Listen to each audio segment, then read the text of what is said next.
ये अगस्त 2023 का जो महीना था, इसमें मेरे पास काफ़ी सारे डेंगू के पेशेंट्स आए। उन्हीं में से एक पेशेंट के बारे में आज आपको एक थोड़ा-सा एक स्टोरी बताने जा रहा हूँ। तो मेरे एक पेशेंट थे, मान के चलिए मिस्टर एक्स वाई ज़ेड। वो मेरे पास आते हैं अपनी समस्याएँ लेके, जिसमें उन्होंने मेरे को बताया कि सर मेरे को बुखार बहुत ज़्यादा रहता है, मेरा शरीर भी बहुत ज़्यादा टूट रहा है। तो मैंने उनका जो वाइटल्स नापे, उसमें मैंने देखा कि हाँ, उनका जो टेम्परेचर है वो 102 डिग्री के अराउंड आ रहा था। और जो उनके पूरे शरीर में वो दर्द बता रहे, वो इस तरह का दर्द बता रहे थे कि उनसे सीधा बैठा भी ना जाए। और उसी के साथ साथ वो मुझे बता रहे थे कि सर कुछ खाने की भी इच्छा नहीं हो रही है, चबाया भी नहीं जा रहा है मुझसे कुछ। मैंने उनसे कहा अच्छा और कोई परेशानी, क्योंकि मैं चाहता था कि मेरे को एक डिफरेंशियल डायग्नोसिस जो लग रही है वायरल फीवर की, टाइफॉइड की या डेंगू की, ये क्लैरिफाई हो जाए according to the clinical symptoms, यानी कि वो लक्षण जो पेशेंट क्लिनिक में आके डॉक्टर को बताता है। तो उन्होंने मुझे बताया कि सर मेरे को ना शरीर में बस दर्द है, ऐसा लगता है ये हिस्सा बिल्कुल टूट जाएंगे। मैंने कहा अच्छा, आपको ये आँखों वाले हिस्से में तो दर्द नहीं होता है? तो ये ऑक्यूलर न्यूरैल्जिया जो है, ये भी एक डेंगू का बहुत प्रोमिनेंट सिम्टम है। उन्होंने कहा हाँ सर, बहुत ज़्यादा दर्द होता है, ऐसा लगता है कि आँखें बाहर आ जाएंगी बिल्कुल और फूटने को तैयार है। मैंने कहा ठीक है। तो मैंने उनकी एक खून जांच CBC प्लस ESR, जिसे कंप्लीट ब्लड काउंट कहते हैं, और एरिथ्रोसाइट सेडिमेंटेशन रेट, ये करवाने के लिए उसमें एडवाइस किया। जाते जाते वो पेशेंट ने कहा अच्छा हाँ सर, मेरे को ना कल छींक रहा था तो हल्का सा ब्लड भी आ गया था, पर कोई इतनी परेशानी वाली बात नहीं है सर, उसके बाद नहीं आया। मैंने कहा कि सर ये एक बहुत ज़रूरी सिम्टम आपने मुझे बताया है, प्लीज़ आप अपनी जांच ज़रूर करवा लीजिएगा, ये बहुत ज़रूरी है। उसके आधार पे मैं आपकी आगे की मेडिसिन भी वो करूँगा। तो कहीं ना कहीं जो उनकी हेमरेजिक ब्लीडिंग की उनने टेंडेंसी बताई, ऑक्यूलर न्यूरैल्जिया बताया, पूरे शरीर में दर्द बताया, तो इसके चलते मुझे कहीं ना कहीं एक डाउट हो चुका था कि शायद इनको डेंगू फीवर हो सकता है। और सिंस ये आउटब्रेक का समय है तो ज़्यादातर पेशेंट्स यही मिलते, बट एज अ डॉक्टर जब तक हम उनको अपने क्लिनिकल सिम्टम्स और अपनी लेबोरेटरी रिजल्ट्स के आधार पे डायग्नोसिस नहीं करते, तब तक हमें ऐसे किसी कंक्लूजन पे नहीं आना चाहिए। उन पेशेंट की हमने जब मेडिकल हिस्ट्री देखी और जो उनकी लैब रिपोर्ट्स आई, तो उसमें हमने पाया कि हाँ, उनके जो प्लेटलेट्स हैं वो 1,05,000 के करीब पहुंच चुके थे। तो ये कंफर्म हो चुका था कि उनको डेंगू फीवर है। तो जब वो मेरे पास आए तो मैंने उनको कहा ठीक है सर, आपकी जो दिक्कत है उसके आधार पे मैं आपकी मेडिसिन चला रहा हूँ। तो आप देखिए, जो मेडिसिन है वो नेचुरल मेडिसिन है। अगर आपके पास इसके नेचुरल सोर्सेज भी है और आप कन्वीनियंट मानते हैं तो आप उनका इस्तेमाल कर सकते हैं। सबसे पहला है कैरी का पपाया। ये पपीता जो होता है उसे कैरी का पपाया कहते हैं होम्योपैथी में। दूसरा ऑसिमम सेंक्टम, तुलसी। तीसरा टीनोस्पोरा कॉर्डिफोलिया, यानी कि गिलोय।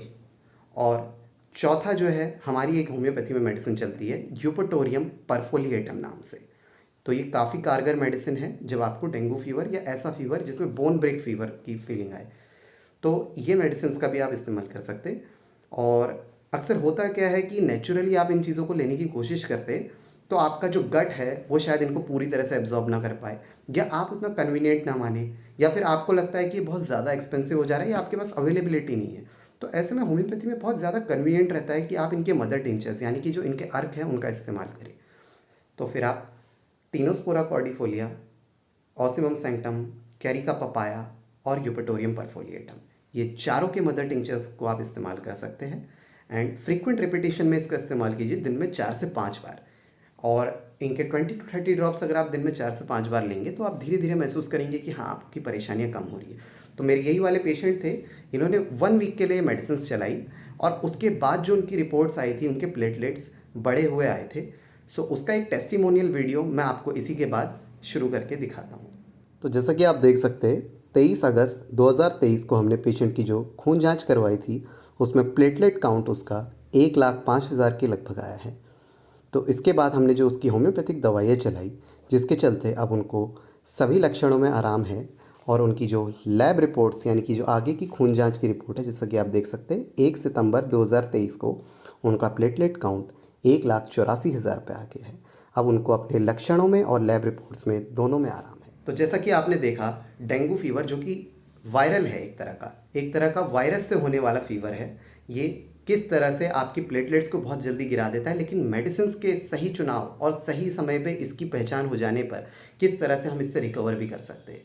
तो आप ये चीज़ का ज़रूर ध्यान रखिएगा कि जब आपकी मेडिसिन चल रही है तो हमेशा 4 से 5 दिन के बीच में एक बार तो अपनी सिर्फ ओनली प्लेटलेट्स जांच कराते रहिए, क्योंकि प्लेटलेट गिर जाने की वजह से ये एक लाइफ थ्रेटनिंग बीमारी बन जाती है। क्योंकि आप ये मान के चलिए कि अगर आपके प्लेटलेट्स हद से ज़्यादा गिर गए ना, तो आपको दिक्कत क्या आएगी कि आपकी ब्लीडिंग जो है इंटरनल हो जाएगी। इंटरनल ब्लीडिंग के चलते क्या होता है कि बाहर से भले ही आपको ब्लड नहीं आ रहा है, लेकिन अंदर से आपकी ब्लीडिंग बहुत ज़्यादा हो रही है। कुछ लोग बताते हैं कि सर लैट्रिन के समय मेरे को खून आता है, कुछ लोग कहते हैं सर खांसी के समय मेरे को हल्का सा ब्लड आ जाता है, और जैसे कि मेरे पेशेंट ने बताया था छींकते समय हल्का सा नाक से ब्लड आ गया।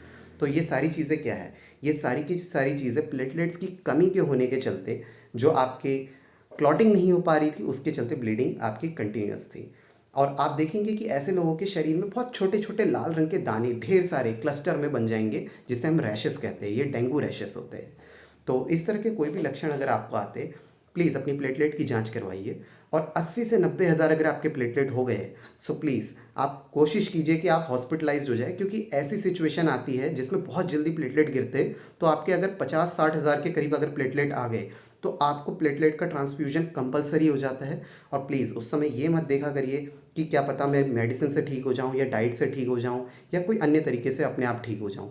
नहीं, ये एक लाइफ थ्रेटनिंग सिचुएशन है। ऐसे में प्लेटलेट्स का ट्रांसफ्यूजन कंपलसरी हो जाता है। हाँ, बट आपकी रिपोर्ट में अगर आपको दिख रहा है कि 1 लाख के करीब या 1 लाख से हल्का कम आ रहे हैं, तो आप मेडिसिन का इस्तेमाल कीजिए और बहुत अच्छी आपको रिकवरी मिलेगी। जैसे कि अभी आपने वीडियो में देखा, उनके प्लेटलेट्स की काफ़ी अच्छी रिकवरी हो चुकी है, और उसके चलते अब उनको परेशानी भी ठीक हो गई है। याद रखिएगा, आपको अगर डेंगू होगा, ये विदिन 10 डेज़ अपने आप ठीक हो जाएगा, लेकिन उसके दौरान जो आपको परेशानियां होगी, जो सिम्टम्स होंगे, और ख़ास तौर पे जो प्लेटलेट्स गिर रहे हैं, अगर आप उनको मॉनिटर नहीं करेंगे, उनको ट्रीट नहीं करेंगे, तो आपके लिए काफ़ी ज़्यादा जानलेवा भी हो सकता है। इसी तरह के वीडियोस हमारे इस चैनल में आपको टाइम टू टाइम मिलते रहते हैं। आप कुछ भी मिस आउट नहीं करेंगे। मेरे दोनों चैनल्स, डॉक्टर पीयूष फुलारा और कैलाश मल्टी स्पेशलिटी क्लिनिक, आप इन दोनों को सब्सक्राइब कर लीजिएगा। Thank you so much.